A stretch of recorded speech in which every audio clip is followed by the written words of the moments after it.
Ahoj, vítám vás u mého dalšího videa a v tomhle videu vám chci ukázat mé nové zvířátko z KFCčka a určitě jste si všimli, že tam mají teď takovou novou kolekci zvířátek, mají tam třeba polární sovu a třeba mrože a něco takového.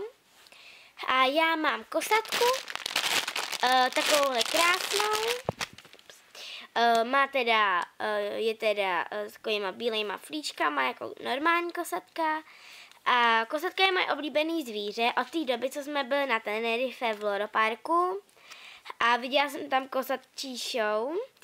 A to bylo vlastně krásný. Ta kosatka tam zpívala a úplně hejbala jazykem. A škoda, že jsme neseděli v prvních řadách, protože to by jsme byli mokrý od těch kosatek. Protože oni vždycky takhle po tou vodu úplně vyskočili ten ocas. A všichni byli postříkaný, kdo tam byl.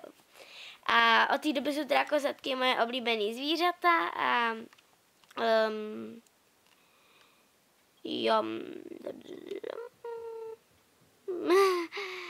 tady je napsaný upozornění. Výrobek se používá k účelu, k němuž je určen. Jo, to nás vážně nenapadlo. No, takže já se s váma asi loučím. A ahoj příště.